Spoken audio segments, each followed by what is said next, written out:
Hawa ni wana wa Israeli na sasa wapo kwenye pwani ya bahari ya Shamu. Hii ni baada ya kutoroka nchi ya Misri, baada ya kutumikia huko kama watumwa kwa miaka 400.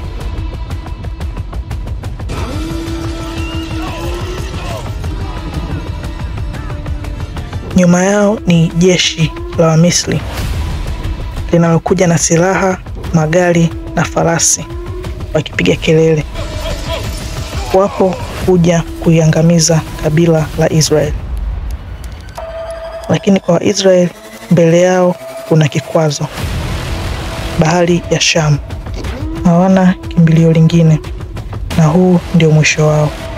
Waisraeli wakaanza kumlilia Musa wakisema, kwa nini hukutuacha Misri? Ona sasa, kwani hatukukuambia kuwa ni bora kufa Misri kuliko kufa hapa nyikani?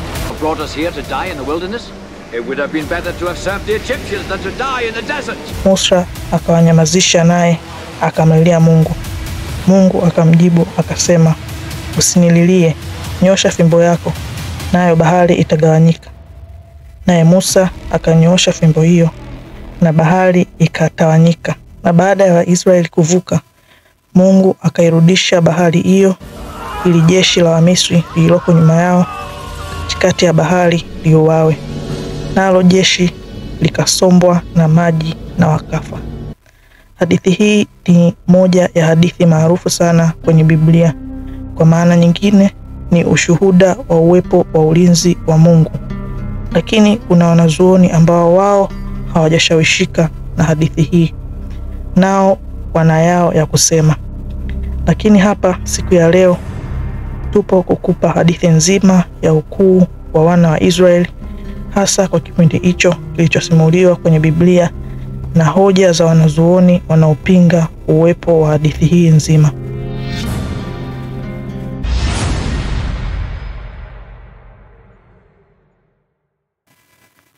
Hadithi ya wana Israeli kuingia kwenye nchi isiyowahusu Misri ilianzia kwa Yusufu, ambapo kwa sasa yeye ni waziri wa Misri.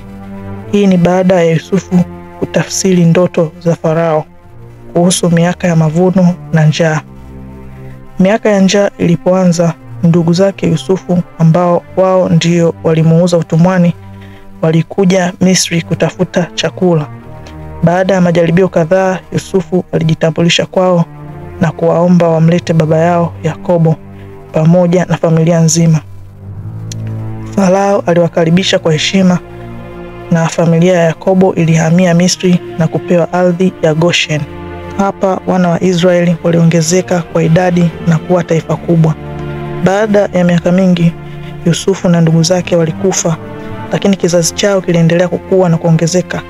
Hatimaye siku moja Farao mpya alitawala Misri, naye hakumfahamu Yusufu wala historia ya wana wa Israeli. Aliwaona kama tishio kwa sababu walikuwa wengi na wenye nguvu.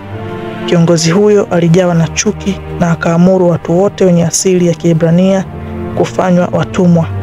Hivyo aliwalazimisha kufanya kazi ngumu katika ujenzi wa miji ya Misri. Pamoja na mateso hayo, bado Waisraeli waliendelea kuongezeka kwa idadi. Basi Farao hasira zilimzidia, kwani japo bado anawaonea kabila hilo la Israeli kwa kuwatumikisha, bado kwake walibaki kuwa tatizo. Hivyo aliamuru kwamba watoto wote wa kiume wa Kiebrania waliozaliwa wauawe, lakini wasichana waachwe hai. Hili lilikuwa jaribio la kupunguza nguvu ya wana wa Israeli. Katika kipindi hiki kigumu, mama mmoja wa Kiebrania alizaa mtoto wa kiume, na baada ya kuweza kumficha kwa muda wa miezi 3 na kuhofia kuona mwanae huyo akiuawa mbele yake, alimweka mtoto huyo ndani ya kikapu na kukiweka mto Naili. Upande wa pili ni binti mfalme akiwa katika matembezi yake ya siku. Baada ya kuona kikapu mtoni, binti huyo aliagiza kisogezwe karibu yake, na baada ya kufungua akamwona mtoto mzuri. Binti wa Farao akavutiwa naye akamchukua, na mtoto huyo akalelewa kama mwana wa kifalme. Aliitwa Musa, na ingawa alikulia katika kasri za kifalme za Misri, Mungu alikuwa amempangia hatima kubwa. hatima ambayo imeambatana na matukio ya ajabu mno ambayo yamenasa ndani ya vichwa vya watu hadi leo.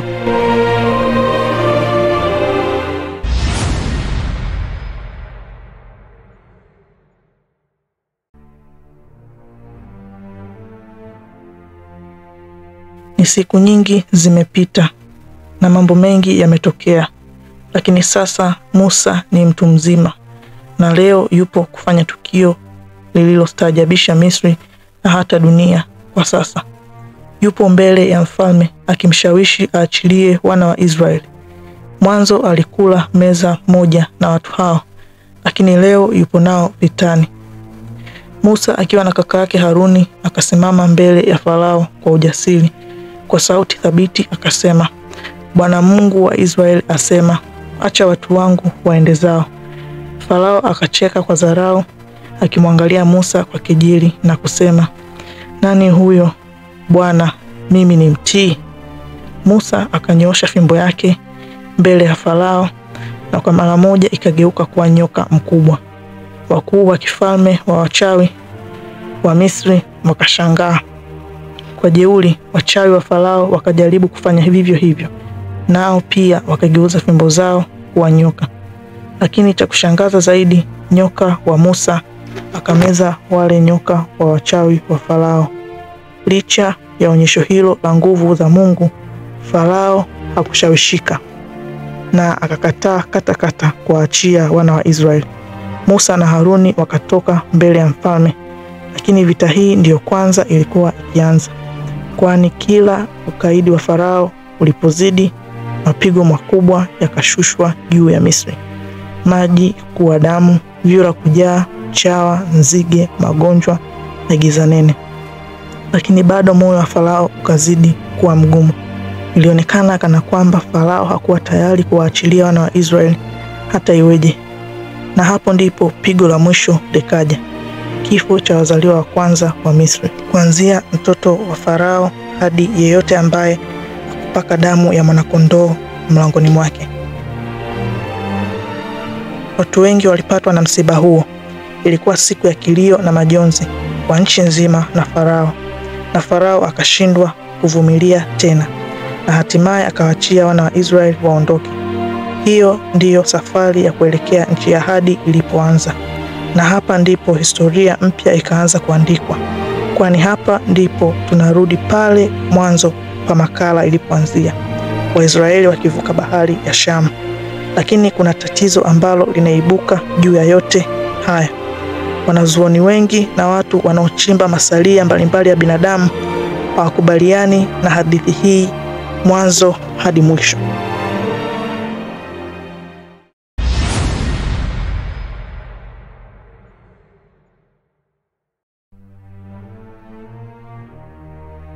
Tukianza na tukio la wana wa Israeli kuhama kutoka Misri, Biblia inasema waliondoka wanaume wa vita 600,000. Wanaume hawa kwa kawaida watakuwa na wake mmoja au zaidi, na wengine watakuwa na watoto na wazazi wao. Kwa hiyo kwa makadirio, wanahistoria huwa wanasema idadi yao ingeweza kuwa 2,000,000 na zaidi. Lakini bado wanahistoria, wanaakiolojia nao wanasema kuwa hakuna ushahidi wa moja kwa moja wa kiaikolojia unaothibitisha uwepo wa wana wa Israeli kama kundi kubwa la watumwa waliokaa Misri kwa mamia ya miaka. Haya yamesemwa na Israel Finkelstein, mwanaakiolojia mashuhuri wa Israeli. Anasema kwenye kitabu chake cha Bible Unearthed kuwa hakuna mabaki ya kambi za Waisraeli au ushahidi wa moja kwa moja wa uhamiaji mkubwa kutoka Misri kwenda Kanaani.